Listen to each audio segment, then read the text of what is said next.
प्रिय विद्यार्थियों,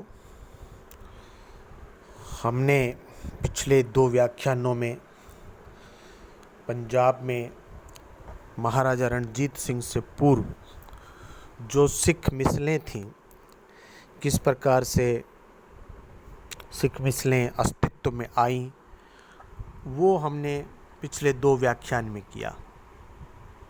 आज हम कर रहे हैं कि सिख मिसलों में शासन व्यवस्था।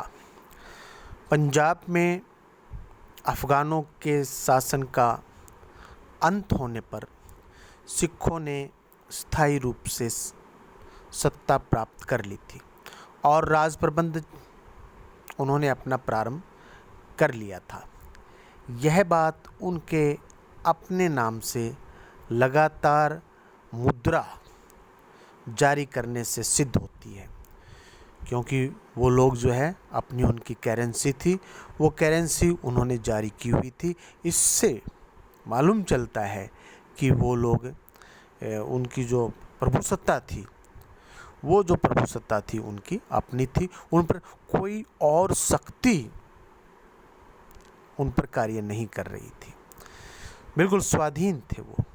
इस तरह सन 1767 से 1763 तक सिखों का राज्य उत्तर पश्चिम में भारत भारत का सहारनपुर से लेकर कटक तक और जम्मू से लेकर मुल्तान तक फैल गया था।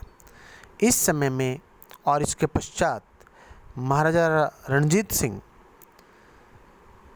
के सारे पंजाब में अपना राज्य स्थापित कर लेने तक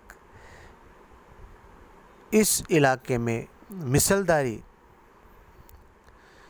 व्यवस्था चलती रही और मिसलदारी व्यवस्था का शासन प्रबंध चलता रहा। सिखों के राजनीतिक अधिकार प्राप्त करने के बारे में प्रसिद्ध फ्रांसीसी नीतिकार बूसे ने पांडिचेरी में एक बार कहा था कि दिल्ली से लेकर ईरान तक सारे उत्तरी पश्चिमी भारत में सिखों का राज्य है और वह एक प्रकार का गणतंत्र है। तो इस प्रकार की बात बूसे ने कही थी। अब हम करते हैं अगला बिंदु, मिसल जो हम प्रारंभ कर रहे हैं। मिसलदारी शासन में सरदार का स्थान, जो मिसलदारी शासन व्यवस्था थी उसमें सरदार का क्या स्थान था। आप जानते हैं कि हम जो सिखों को सरदार के नाम से कह करके संबोधित करते हैं। यह जो सरदार है, ये तब से मिसलदारी जो व्यवस्था थी उनका जो नेता था, जो कि सरदार कहलाता था, तब से है। मिसलदारी शासन प्रबंध में सरदार को सर्वोच्च स्थान प्राप्त था। वह एक तरह से सैनिक शासक था। इस रूप में उसको सब अधिकार प्राप्त थे। आंतरिक मामलों में भी उसको सर्वोच्च समझा जाता था। हालांकि साधारण तौर पर वह अपने साथियों के दैनिक जीवन में बहुत कम दखल देता था। इस तरह आम लोगों को कामकाज करने में काफ़ी सुविधा प्राप्त रहती थी और सरदार किसी कार्रवाई से इनको नहीं रोकता था जब तक कि वह मिसल के हित के विरुद्ध ना हो, जब तक कि वह मिसल के हित के विरुद्ध ना हो। लैपन ग्रिफिन ने लिखा है कि यह प्रबंध बहुत सिंपल था, सादा था और सिख सरदार उन दिनों अपने अनुयायी से केवल एक घोड़ा और एक बंदूक मांगता था। वो अपने अनुयायी को, यानी कि अपने सैनिक को कहता था कि भैया अपना एक घोड़ा रखो और अपना एक बंदूक रखो। मांगता था का मतलब वो घोड़ा और बंदूक उस सैनिक, उस व्यक्ति के पास ही रहेंगे, लेकिन उसके पास ही होना जरूरी था। इसके बदले में उसके अनुयायी को सरदार का संरक्षण होता था और वह सरदार के झंडे के नीचे गुरु के नाम पर जो कोई लूट वगैरह जो करते थे वो कर सकते थे। गुरु यानी उनका ईश्वर, उसके नाम पर। इसके लिए उन्हें किसी प्रकार का वेतन नहीं दिया जाता था, उन्हें कोई वेतन नहीं दिया जाता था। एक जो इतिहासकार जॉर्ज टॉमस ने सरदार के विषय में लिखा है कि अपने इलाके में हर एक सरदार पूर्णतः स्वतंत्र था, यानी जो इनकी मिसलें थीं उन मिसलों के जो सरदार थे वो स्वतंत्र थे। वह अपने अनुयायियों पर पूर्ण अधिकार रखता था और उनके जीवन मरण हर प्रकार का, किसी प्रकार का उनको दंड दे सकता था।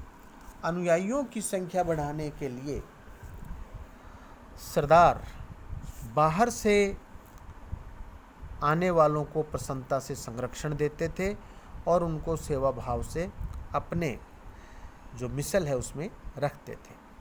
बेशक मिसलों का शासन प्रबंध तानाशाही था, फिर भी वास्तविक रूप से लोगों पर किसी प्रकार की सख्ती नहीं थी। ये मोटा मोटी जो सरदार है, सरदार की तरफ से मिसल में व्यवस्था। स्थानीय शासन क्या था, ये इस बिंदु में मिसल काल में अधिकतर राज प्रबंध परंपरागत पंचायत पद्धति के अधीन था। यह प्रबंध ग्रामीण लोगों के लिए विशेष तौर पर उचित था। पंचायत पद्धति के अधीन हर एक ग्राम की अपनी पंचायत थी। पंचायत का जनरली मीनिंग आप समझते भी हैं कि जो उस काल के संदर्भ में हम बात करें तो बड़े बूढ़ों की परिषद। वास्तव में यह एक न्यायालय के रूप में कार्य करती थी, अपितु आवश्यकता पड़ने पर, मतलब न्यायालय के रूप में तो कार्य करती थी, लेकिन इसके अतिरिक्त यदि ज़रूरत पड़ती तो एक ट्राइब्यूनल का रूप भी वो लेती थी, जिसमें लोग अपने निजी मामले आवश्यकता अनुसार पेश कर सकते थे। पंचायत के प्रति लोगों की बड़ी श्रद्धा थी और पंचायत का ग्रामीण लोगों पर बड़ा प्रभाव था। साधारण लोग पंचों में परमेश्वर, यानी कि जहाँ 5 पंच हैं, और सिखिज्म के बात करें तो जहाँ 5 पंच हैं वहाँ गुरु की उपस्थिति, उनके गुरु साहब ने कहा था कि जहाँ 5 सिख होंगे वहाँ मैं उपस्थित रहूँगा। तो साधारण लोग पंचों में परमेश्वर के कथन के अनुसार पंचायत का बहुत सम्मान करते थे। पंचायत गांव में कानून और व्यवस्था को ही कायम नहीं रखती थी, बल्कि पड़ोस के गांवों में रहने वाले लोगों से झगड़ों का निपटारा भी करती थी। पंचायत का सामाजिक तौर पर लोगों में काफ़ी दबाव था, इसलिए पंचायत के निर्णयों का जो निर्णय होते थे उनका बड़ा कम विरोध किया जाता था। लोगों का भय था कि ऐसे करने पर उनका सामाजिक बहिष्कार कर दिया जाएगा और गांव में रहना कठिन हो जाएगा। पंचायत अपना कार्य नंबरदार, पटवारी और चौकीदार के द्वारा करती थी। इसके बाद में हम करते हैं इनकी राजस्व व्यवस्था क्या थी मिसलदारी सिस्टम में। इसमें राजस्व का जो मुख्य जो स्रोत था वो था भूमि कर। यह उन गांवों से प्राप्त किया जाता था जो सीधे तौर पर सरदार के अधीन होती थी और जिनका वो राज प्रबंध खुद करते थे। इसके अतिरिक्त उन गांवों से राखी के रूप में कर लिया जाता था, जिनको राखी यानी रखवाली, राखी के रूप में कर लिया जाता था, जिनको सरदार का संरक्षण प्राप्त था। चाहे उनका शासन सरदार के अधीन नहीं था, लेकिन राखी यदि किस सरदार से की जाती है तो ऐसी स्थिति में सरदार की जिम्मेदारी उनके प्रति यह होती थी कि वह किसी दूसरे से उन लोगों के गांवों को हानि नहीं पहुंचने देगा। तो वहां से राखी के लिए यानी कि रखवाली के लिए उन गांवों से कर लिया जाता था। भूमि कर आमतौर पर 20 से 25% तक होता था। राखी कर भी जो रखवाली करे भी इसी प्रकार फसल पकने पर हाड़ी और सावनी के मौके पर लिया जाता था। इसके अतिरिक्त जो मिसलों के सरदार है वो हर समय अपनी संपत्ति बढ़ाने के उत्सुक रहते थे। यह वे अकेले अकेले 2-2 या 3-3 या इससे बड़े गुट बनाकर बाहर के इलाकों में लूट मार प्राप्त करके धन प्राप्त करते थे। वास्तव में यह उनकी आमदनी का मुख्य साधन था। सरदार घोड़ों के व्यापार से भी काफ़ी धन अर्जित करते थे। अगला बिंदु है न्याय व्यवस्था।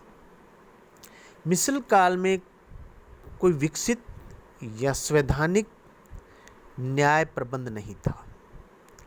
मुख्यतः निर्णय पुरानी रस्में थीं और जो पुराने रिवाज थे उनके अनुसार होते थे। अक्सर निर्णय जुदा जुदा धर्मों के मानने वाले लोगों के धर्म शास्त्रों के अनुसार किए जाते थे। न्यायाधीश बहुधा अपने विचार से निर्णय करते थे। न्याय भी उस समय सरदार को आमदनी का एक साधन था जिसे नजराना कहते थे, अर्थात वह रकम जो मुकदमा पेश करते हुए जज को दी जाती थी वो नजराना कहलाती थी। जुर्माना वह राशि थी जो किसी के विरुद्ध फैसला होने पर उससे दंड के रूप में प्राप्त की जाती थी, और शुक्राना वह राशि वह रकम जो जज को फैसला होने पर जिसके हित में फैसला होता था धन्यवाद के स्वरूप दी जाती थी। साधारण तौर पर ग्रामीण लोगों के मुकदमे पंचायतों में ही पेश होते थे, क्योंकि यहाँ उनको इसके लिए कोई विशेष प्रयत्न नहीं करना पड़ता था, कोई खर्च नहीं करना पड़ता था। खास झगड़े सरदार के सामने आते थे और उसको अंतिम अदालत समझा जाता था। यदि दंड व्यवस्था की बात करें तो जुर्माना, जेल या शरीर का अंग काट देने के रूप में होता था। चोरी की सज़ा कई बार हाथ काटने के रूप में दी जाती थी, और गंभीर नैतिक अपराध के समय नाक और कान भी काट लिए जाते थे। कोई बड़े अपराध हैं, कत्ल वगैरह इस प्रकार का है, तो जैसे किसी दो बड़े जैसे परिवारों में किसी में झगड़ा हो गया, उसमें फिर उस झगड़े में कोई कत्ल हो गया, तो उसमें पंचायत यह कहती थी कि जिसने अपराध किया है उसके विरुद्ध दूसरी पार्टी को भी वैसी ही कार्यवाही करने का अधिकार है, यानी कि वो भी उनका एक आदमी मार सकता था। इस तरीके के दंड को गाहा कहा जाता था, जो कि एक बहुत ही क्रूर था, लेकिन आम तौर पर ऐसा कम केसेस के अंदर होता था। इसके बाद है सैन्य व्यवस्था। मिसल काल में सरदारों की शक्ति भिन्न भिन्न थी। सब मिसलों की सेना का अनुमान है कि लगभग 80,000 से 1 लाख तक रही होंगी, यदि सब की मिला लें, सम्मिलित कर लें हम, जो 11 + 1 12 मिसलें थी। इनमें से कुछ मिसलें जैसे कि भंगी मिसल है, वो उसकी सेना जो बहुत बड़ी थी, लगभग 30,000 सैनिक थे। उसके मुकाबले कुछ मिसलें ऐसी भी थी जिनके पास में 3 से 5,000 सैनिक होते थे। उस समय लगभग सभी सैनिक घुड़सवार और बंदूकधारी रहते थे। सिखों की सफलता का विशेष कारण उनके घुड़सवार सेना और उनके द्वारा छापामार युद्ध पद्धति को अपनाना था। सिखों के पास में जो तोपखाना था वो नाम मात्र का तोपखाना था। एक जो भी उनके पास तोपें थी वो उनको अफ़गानों से प्राप्त हुई थी, जो उन अफ़गानों के साथ जो उनको युद्ध हुआ। फ्रैंकलिन एक इतिहासकार है, उसका अनुमान है कि कुल जो सारे मिसल है 11 + 1 12 मिसल, इन सब मिसलदारों के पास में लगभग 40 तोपें थी। सिख सैनिकों को किसी किस्म की ट्रेनिंग, ड्रिल और अनुशासन की आवश्यकता नहीं थी। वास्तव में हर एक सैनिक अपने आप को जन्म से ही सिपाही समझता था और आमतौर पर शस्त्रों का उपयोग करना जानता था, क्योंकि ग्रामीण जनता को अपनी रक्षा के लिए ऐसे प्रबंध सदा करने पड़ते थे। सिख सैनिक जत्थों के रूप में यानी कि समूहों के रूप में घोड़ों पर सवार होकर इधर उधर जाते थे। यदि हम इनके शस्त्रों की बात करें तो मिसल काल है, इन मिसलों का जो काल है, उस काल में साधारण शस्त्र तलवार, नेजा, खंजर और बंदूक होते थे। लड़ने का ढंग छापामार या गुरिल्ला था। सिख आमतौर पर किसी एक स्थान पर डटकर युद्ध नहीं करते थे और दुश्मन से बचकर रहते हुए भी उसको अधिक से अधिक हानि पहुंचाने की कोशिश करते थे। इस किस्म की सेना अपने पास छोटे और आसानी से साथ ले जाने वाले शस्त्र रखती थी। इसीलिए सिख सेना शक्तिशाली तोपखाने की आवश्यकता नहीं समझती थी और न ही उनको तोप बनाने के साधन या प्रशिक्षण जो है उनके पास में था। अब ये जो मिसलदारी व्यवस्था है, पद्धति है, इतने अच्छे से हम देख रहे हैं चल रही थी। इनका जो नेता है, सरदार है, उसका भी अपने लोगों के बीच में अच्छा एक इकबाल है उसका, लोग उसकी आज्ञा का पालन करते हैं और उसको विभिन्न अधिकार प्राप्त है। सिख अनुशासित भी हैं, इनकी राजस्व व्यवस्था भी है, इनकी न्याय व्यवस्था भी है, इनके पास में अपनी नियमित सेना भी है। लेकिन इसके बावजूद भी मिसलदारी पद्धति सफल नहीं रही, पतन हो गया। इसका क्या कारण था? तो जो पहला कारण जो समझा जाता है, बाहरी शत्रु के आक्रमण का भय समाप्त हो जाना। बाहरी शत्रु के आक्रमण का भय समाप्त हो जाना। मिसल काल में जो संघीय एकता थी और जिसके कारण सब मिसलें कुछ समय तक मिलकर कार्य करती रही, पूर्ण रूप से संगठित नहीं थी लेकिन फिर भी मिलकर कार्य कर रही थी। वास्तव में उनके मिलकर काम करते रहने के कोई साझे उद्देश्य नहीं थे। वे केवल उसी समय तक इकट्ठे रहते थे जब तक कि उनका सामना किसी बाहर के शत्रु से हो। लेकिन जब बाहर से उन्हें कोई खतरा न रहा तो वे झाड़ू के तिनकों की तरह बिखर गए और एक दूसरे के विरुद्ध ही कार्रवाई करने लगे। इस बात का प्रमाण स्पष्ट तब होता है जब 1767 में अहमद शाह अब्दाली के आक्रमण के समाप्त होने पर मिसलों में जो कुछ भी एकता थी वह एकदम समाप्त हो गई और आपा धापी का युग प्रारंभ हो गया। दूसरा कारण है आपसी ईर्ष्या। आपसी द्वेष उनको संगठित रखने में सबसे बड़ी बाधा थी। जैसे कि राजस्थान में राजपूताना में राजपूत जाटों की आपसी दुश्मनी और शरीकापन उनको इकट्ठे नहीं होने देता था। जाट वैसे तो हम इसको जट कहते हैं पंजाबी में, लेकिन जाट और जट एक ही बात है। मिसलों में एक दूसरे के विरुद्ध षड्यंत्र रचने और एक दूसरे की शक्ति कम करने की कोशिश करते रहने की प्रथा देर से चली आ रही थी, यानी पहले से चली आ रही थी। यह प्रथा किसी भारी खतरे के समय ऊपर से देखने को शांत हो जाती थी। परिणाम स्वरूप भंगियों को, जो भंगी मिसल थी, भंगियों की कन्हैया के विरुद्ध या सुकरचकियों की भंगियों के विरुद्ध और माझा के सिखों की मालवा के सिखों के विरुद्ध आपस में दुश्मनी बहुत पुरानी थी। इसी कारण इनकी आपस में एकता असंभव नजर आती थी।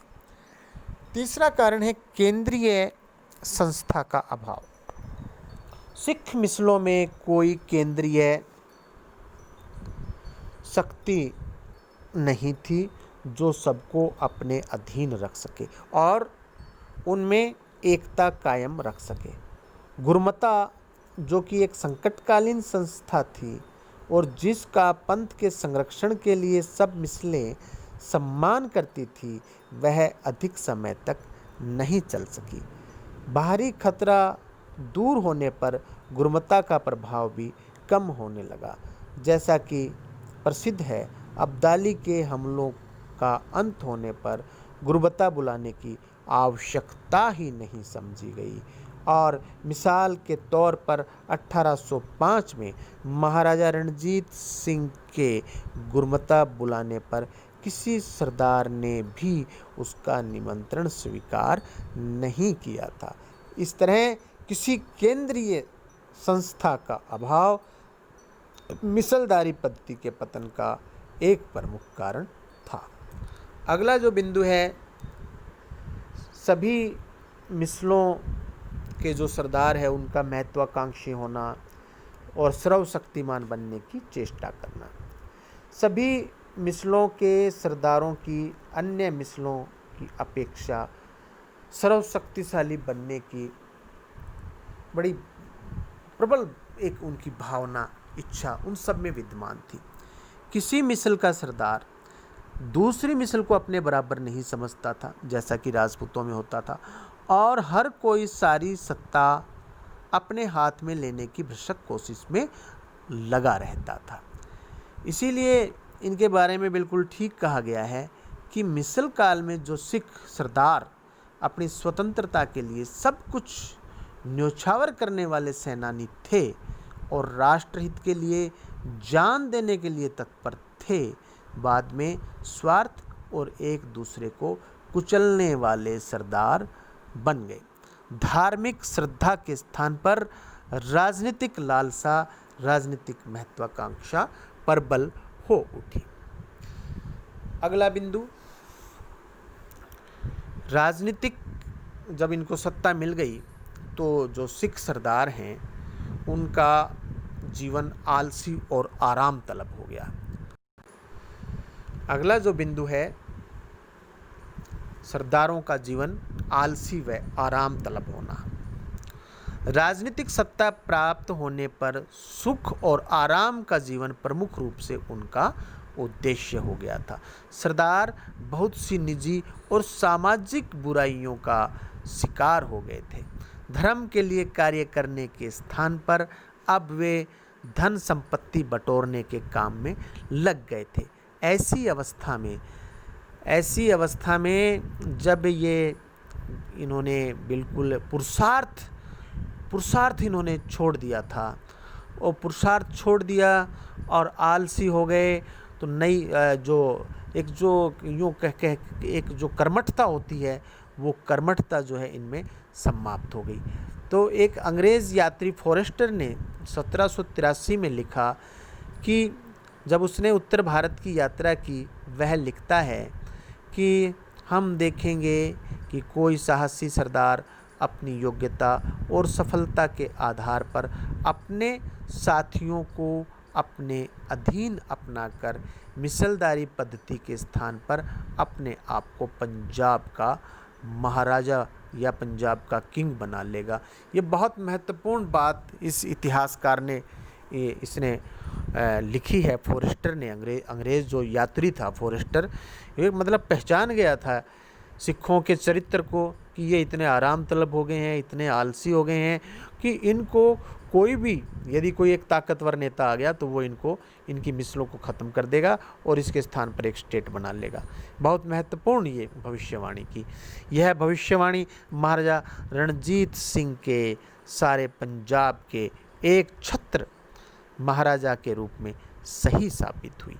एक छोटे से मिसलदार से उसने अपने आप को सारे पंजाब का महाराजा बनाया और सब मिसलों और छोटे छोटे राज्यों को अपने राज्य में सम्मिलित कर लिया। यदि हम निष्कर्ष सारांश के रूप में बात करें तो इन सब बातों के होते हुए भी यह तो मानना पड़ेगा कि मिसलदार पद्धति एक खास स्थिति में, जबकि सिख पंथ को लगातार भारी संकटों का सामना करना पड़ रहा था, बहुत उपयोगी सिद्ध हुई थी। अपने धर्म की रक्षा की प्रेरणा से जो शानदार काम सिखों ने मिलकर किया, उसकी मिसाल दुनिया के इतिहास में बहुत कम मिलती है। चाहे उनकी एकता दीर्घकालीन नहीं थी, फिर भी थोड़े समय में ही उन्होंने ऐसी सफलता प्राप्त की जिससे कि उस समय के एशिया के सबसे बड़े सेनापति अहमद शाह अब्दाली को भी उनसे हार माननी पड़ी, पराजित होना पड़ा।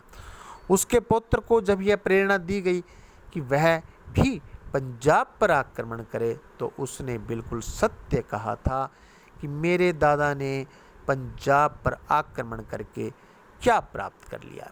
इसलिए यह सर्वथा उचित नहीं कि हम मिसलदारी काल को बिल्कुल निकम्मा समझकर छोड़ दें। मिसल पद्धति जैसा प्रबंध केवल थोड़े समय के लिए ही लाभदायक सिद्ध हो सकता था। जब बाहरी संकट समाप्त हुआ तो मिसल पद्धति में ऐसी कोई विशेषता नहीं थी जो उसको आगे लेके जा सकती थी और उसका पतन अवश्य भावी था। धन्यवाद।